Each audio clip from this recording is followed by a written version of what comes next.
Hello there, welcome back to my channel. If you're new to my channel, my name is Laurée and I am going through all 144 Sun Moon combinations, and today we are covering Sagittarius Sun with a Virgo Moon.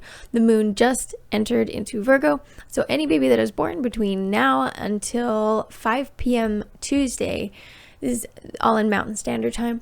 5 p.m. Tuesday, it enters into Libra. So from now until 5 p.m. on Tuesday, any baby or kitten that is born between now and then will have a Sagittarius Sun and a Virgo Moon.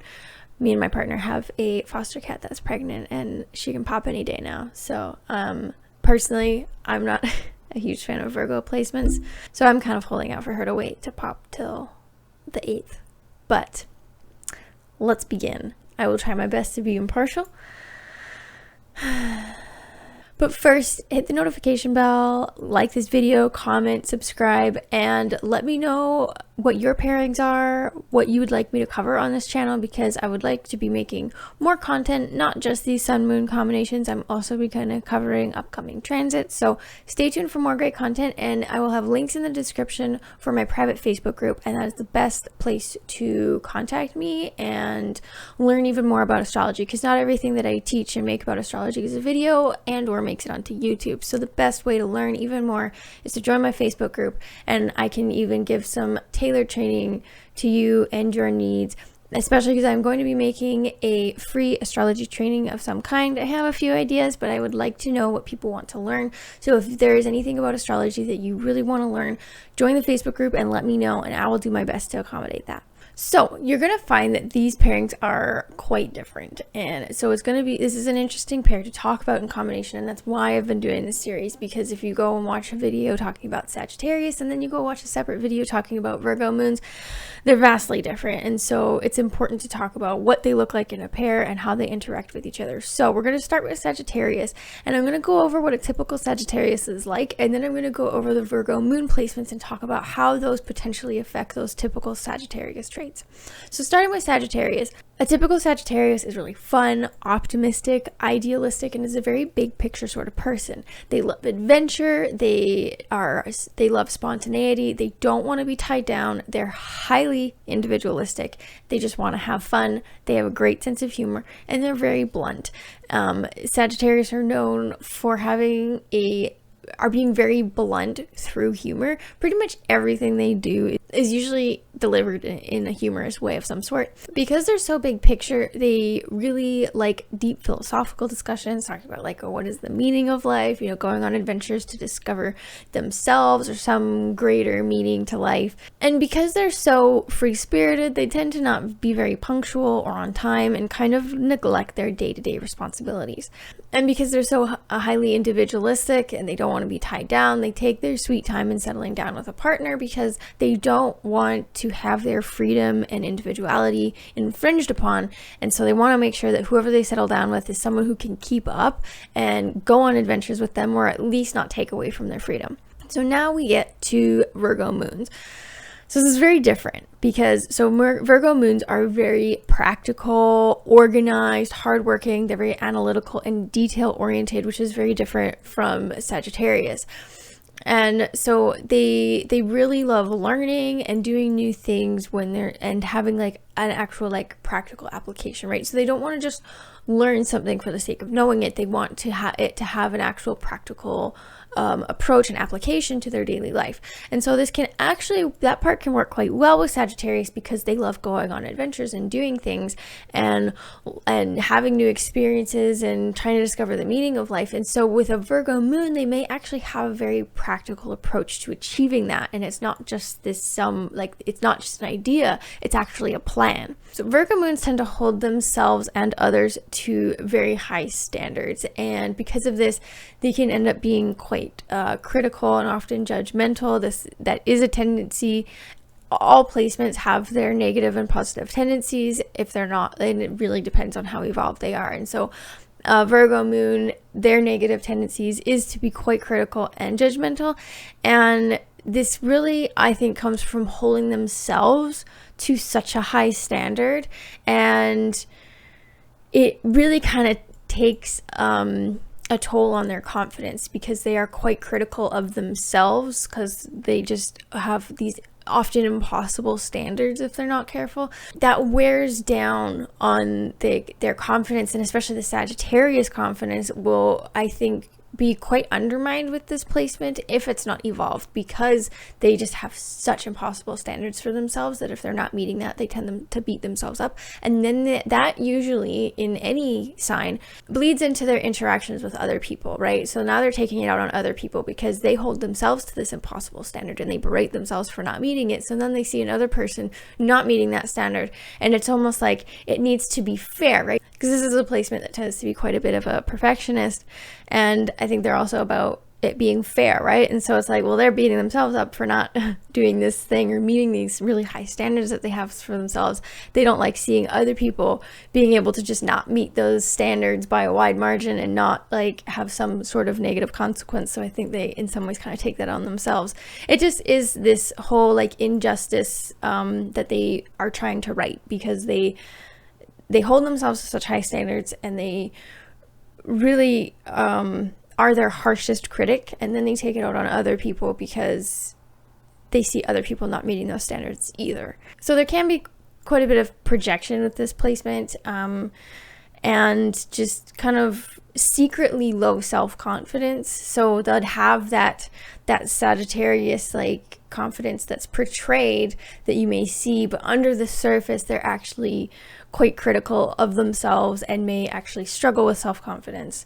That said, this does have quite a few benefits for someone like a typical Sagittarius, because they tend to be so free-spirited and neglect the details in their life and maybe neglect responsibilities. This is a very responsible placement, so they're far less likely, if not impossible, to do that because they have such high standards for themselves.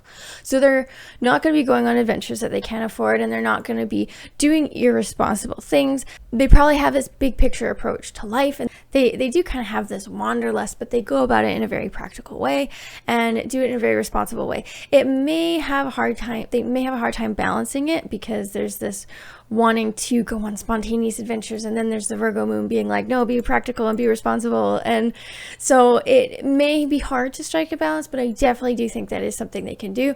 And this is also a placement that will make Sagittarius far better workers, in the sense of like I mentioned before, they're approaching these big like ideas that they have in a practical sense, and it actually really helps with Sagittarius's follow through, because Sagittarius is a very impatient sign, and they just kind of want to bounce around and just go on these spontaneous adventures and neglect responsibilities that end up usually catching up to them. The Virgo Moon kind of prevents that from happening. They have a very practical plan on how they want to achieve these things, and it gives them the perseverance to actually finish things that they set out to do, because they have a plan, and they know that like, okay, I'll do these steps in a very organized fashion, because they do love organization and they're really good at it, and they're very analytical, detail oriented, and critical thinkers. So they're able to have this very concrete plan and know that, no, if I do this and this and this, I will get where I want to go, and that will fuel the Sagittarius side, which is like knowing they could actually accomplish this thing that they're setting out to do.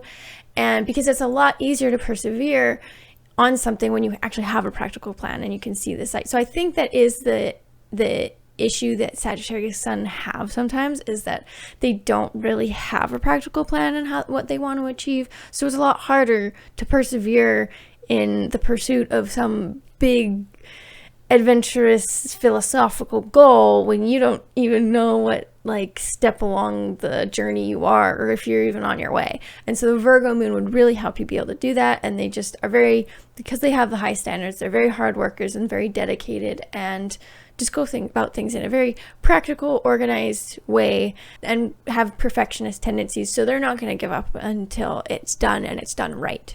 And with the Virgo Moon, you're probably far less risk averse than the Sagittarius Sun. Like I mentioned before, it's about going on these adventures and having fun and exploring this big picture meaning to stuff and this philosophies.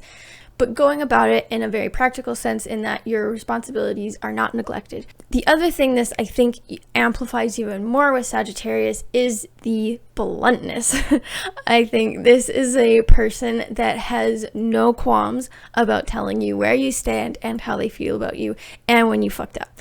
So this is a place, yeah, this is a pairing that is even more blunt and maybe a little less humorous about the way they go about it. So that is all I have planned for today's video. I hope you enjoyed it. I think it was actually a very interesting pair and combination. You can kind of see how there may be struggles to balance some aspects, but in other ways it can actually be a pretty nice balancing pair. So, and again, it really depends on how evolved these placements are in how harmonious they interact with each other. I try to play both sides of it because, you know, on one hand it could go this way, on the other hand it could go that way, because it really depends on how evolved the person is and how much self-work they have, their life experiences, and the rest of their chart. So I'm doing sun moon in combinations because I know that how they interact is a big deal, but there's still so much in astrology just in individual charts. So two people that have the same sun and moon could actually be quite different because they have all these different placements, these different houses, different aspects. So there's so much to uncover with astrology, but this is kind of my best shot at giving a general idea of what someone is like with sun and moon pairings. So I hope you enjoyed it, and stay tuned for more. And like I mentioned earlier in the video, if you want to join my private Facebook group and learn far more than I just covered in this video, trust me, like astrology, you can dive so deep into it and really help you uncover like yourself and help you understand others. I find astrology is just amazing for self-awareness, understanding other people, as well as finding purpose and the sense of like where you fit into the world. So I love astrology, and if you want to join the private Facebook group, you can learn more about it, as well as my coaching program that really dives deep into each individual person's chart and helps them uncover their purpose, the direction they need to go, help them learn the life path they need to live a fulfilling life, because I know how lost I felt just a few years ago before finding astrology, before doing the self-work that I needed to do, and I would not be where I am today if I did not do either of those things. And so I find astrology is just such a great framework for helping you get to where you want to go and understand yourself. Until you understand yourself and all there is to uncover with that, then it's really hard to get anywhere in any efficient and enjoyable way. So that's all. Stay tuned for more. I'm glad you watched this video. I will be back on Tuesday with another video uncovering Sagittarius Sun and Libra Moon. And stay tuned for a few more videos that I'll have coming up, I'm hoping this week, covering the upcoming transits of the full solar eclipse on the 14th, and then the conjunction between Saturn and Jupiter in Aquarius on the 21st. So stay tuned for more and take care.